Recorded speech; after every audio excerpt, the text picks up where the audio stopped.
The reading today is from 2 Samuel, chapter 21, verses 1 through 14. Famine struck the land of Israel for 3 straight years. So David consulted the Lord, who replied, "There is blood guilt resting on Saul and on Saul's family, because they put the Gibeonites to death."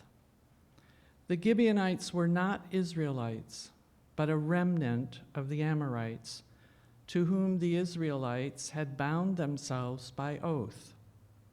But Saul, in his zeal for Israel and Judah, had attempted to annihilate them. David asked the Gibeonites, "What can I do for you? How can we make amends so that you can call down a blessing on God's own people?" The Gibeonites replied, "Our feud with Saul and Saul's family cannot be settled with silver or gold, and we have claim on the life of no one else in Israel."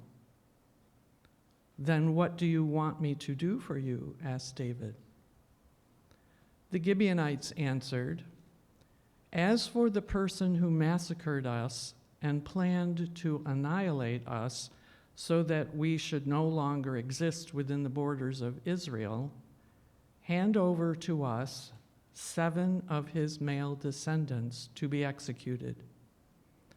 We will dismember them before God in Gibeah, the town of Saul, the Lord's chosen one." And King David said, "I will give them to you." David took the 2 sons of Rizpah, whom she bore to Saul, and the 5 sons of Merab, daughter of Saul, and he gave them into the hands of the Gibeonites, and they impaled them on the mountain before the Lord. The 7 of them perished together. They were put to death in the first days of harvest, at the beginning of barley harvest. Rizpah took sackcloth and spread it out for herself on a rock. From the beginning of the barley harvest until rain fell from the sky on the bodies, she did not allow the birds of heaven to touch them during the day, or the wild animals during the night. When David learned what Rizpah, Saul's secondary wife, had done, he went and removed the bones of Saul and Jonathan from the people of Jabesh Gilead, who had stolen them from the public square. David removed the bones of Saul and Jonathan from that place, as well as the bones of the 7 sons, and they were buried in the tomb of Saul's father, Kish. David's orders were carried out to the letter. After that, God was moved by prayers for the land.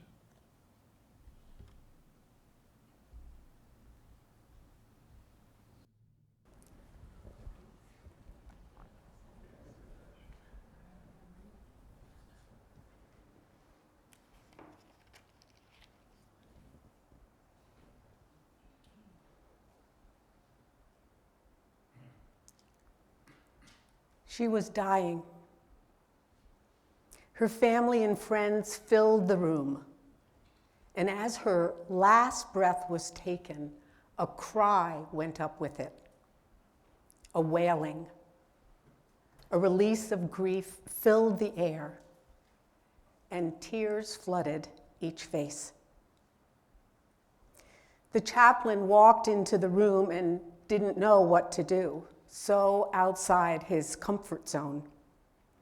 A culture different from his own, freely wailing and crying. But out of his respect for these people, he lifted his voice and he cried. Rizpah has lost her sons to a senseless killing, a negotiation token for peace, an eye for an eye. We lose our sons, you lose your sons, or retribution follows. And not just any sons, King Saul's sons, for he was the perpetrator, the first blood spiller. His bloodline must be wiped out if the now King David hopes to have peace. There must be an eye for an eye. Saul's first son, Jonathan, has already died in battle, and David's heart is broken. What's a few more to keep the peace? Besides, it'll wipe the slate clean. And so he promises, makes the deal, and drags Saul's sons away, while their mother, Rizpah, watches, powerless. It's a brutal death. A sacrifice, really, a death-dancing, gleeful death as they tear these boys apart. No one deserves this. And then they keep their bones, and they keep their mangled bodies, and they display them, refusing a dignified burial, carrying forth their vengeance even into death. Horrific. Not a tale we expect to find in Scripture, and certainly not one we wish to study, but familiar.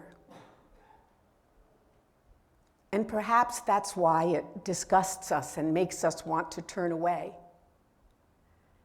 Vengeance can hit too close to home.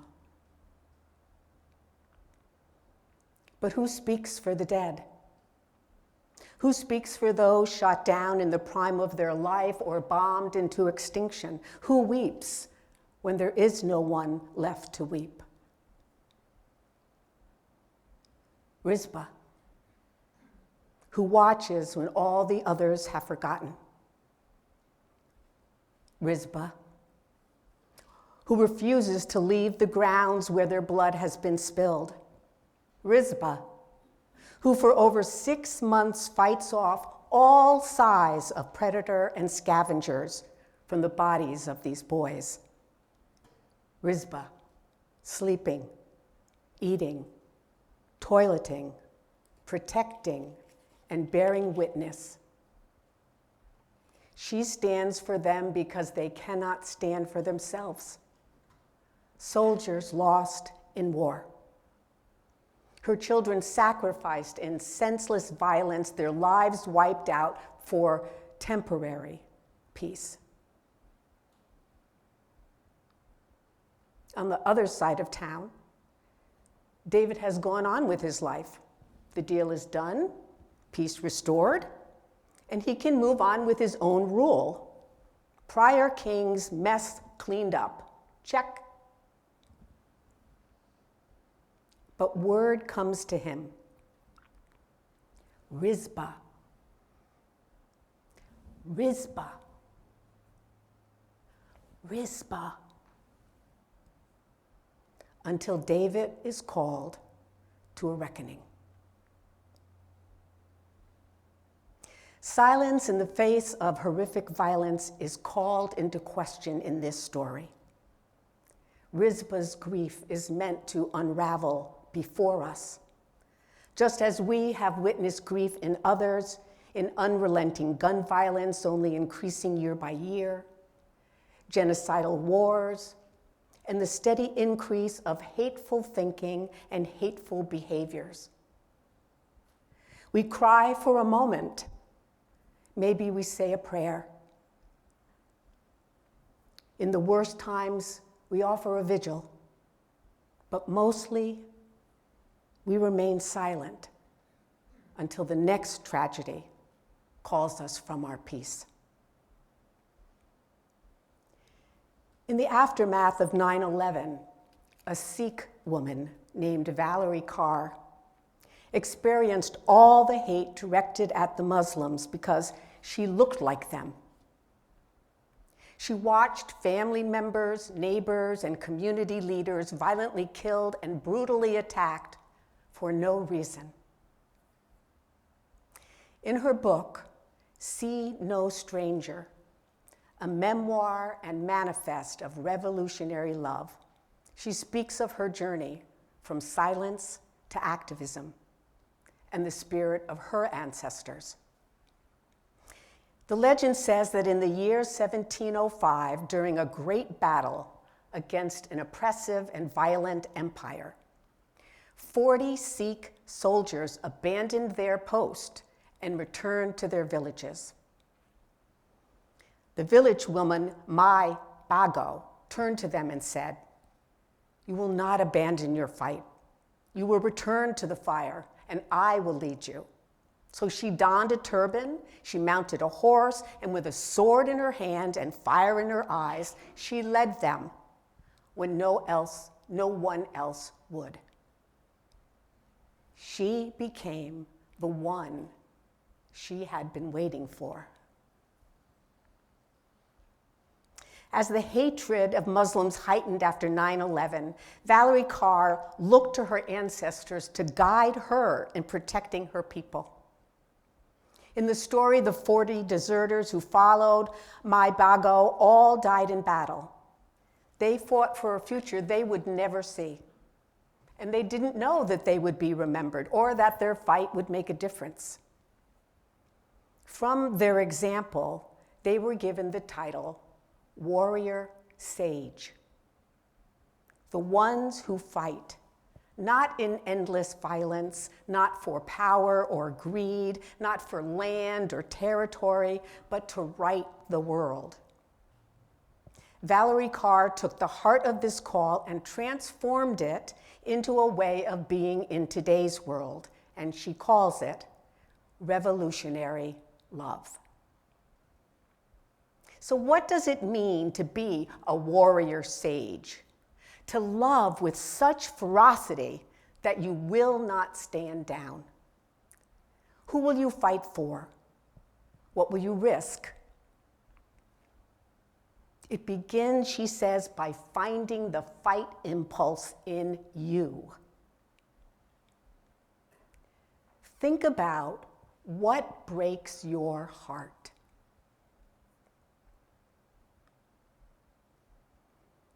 Think about what makes you angry in this world.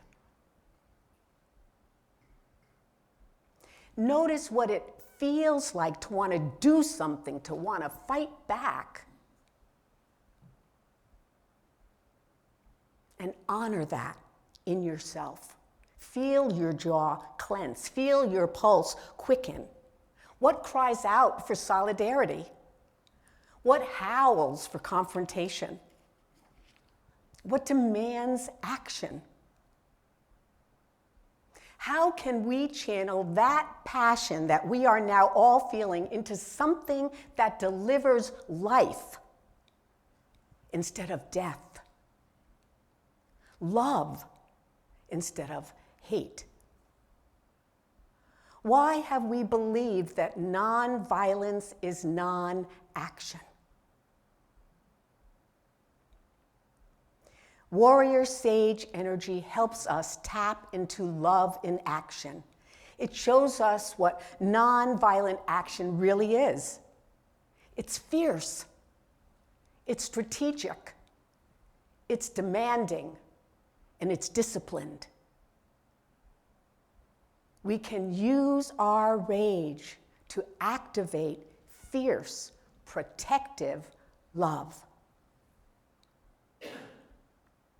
Recently, the Tuesday Bible and Books group read 12 Steps to a Compassionate Life by historian and religious scholar Karen Armstrong. Her book travels through history, lifting up the names of spiritual guides who continually pressed upon political leaders to model compassion, not greed, not power, not tribalism. Names like Confucius, Lao Tzu, Buddha, Rabbinic Judaism and the sage Hillel, and our beloved Jesus. But the method that our group found the most compelling was public grief.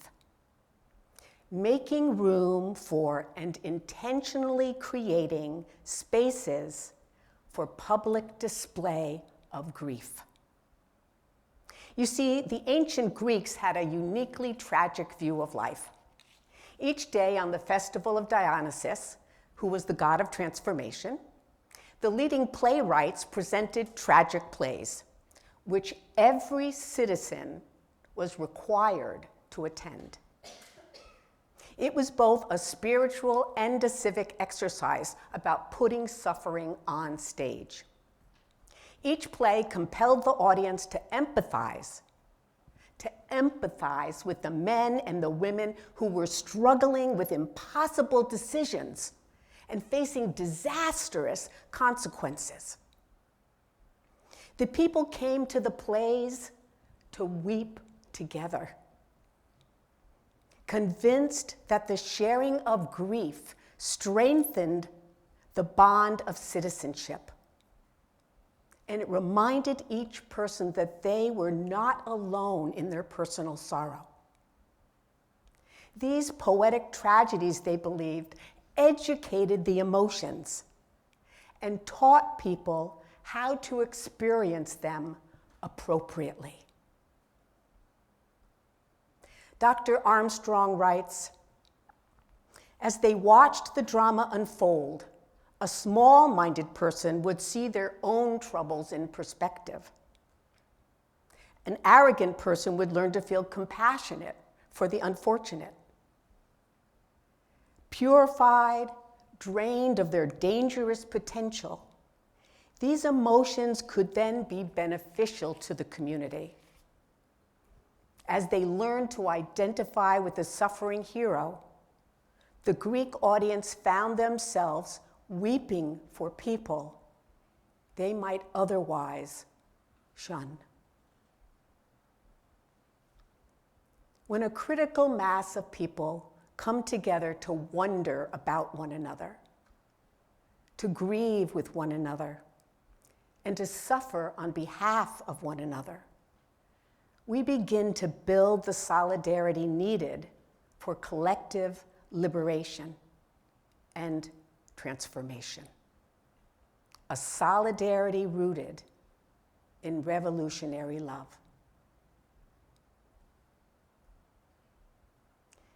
That is what transpired for King David.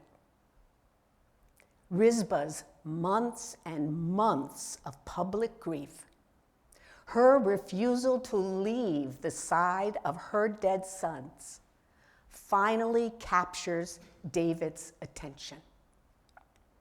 Scripture reads, David went and took the bones and buried them in the tomb of Saul's father Kish. And God was pleased. Rizpah shows an honest and unapologetic grief and persistent strength in honoring the lives of those taken from her. In her public unraveling, motivates the king. That is what makes him amend his wrongs.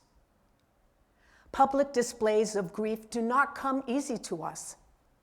We have been taught to be a quiet people.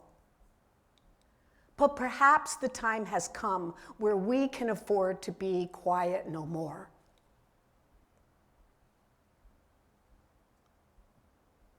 I'd like us to take a moment today to remember the names and the events of when we have come together in the wake of horrifying death.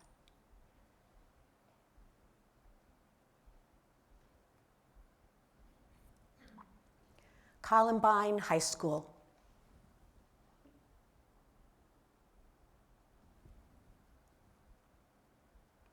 The Virginia Tech shooting.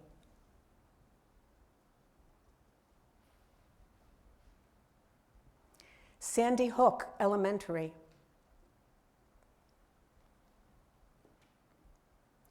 Hurricane Katrina.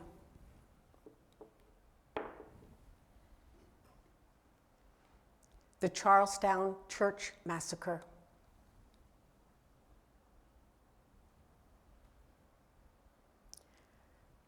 LGBTQ club massacre.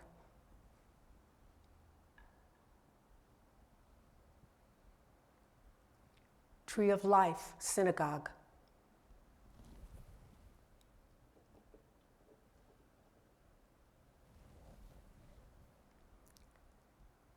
Robb Elementary School.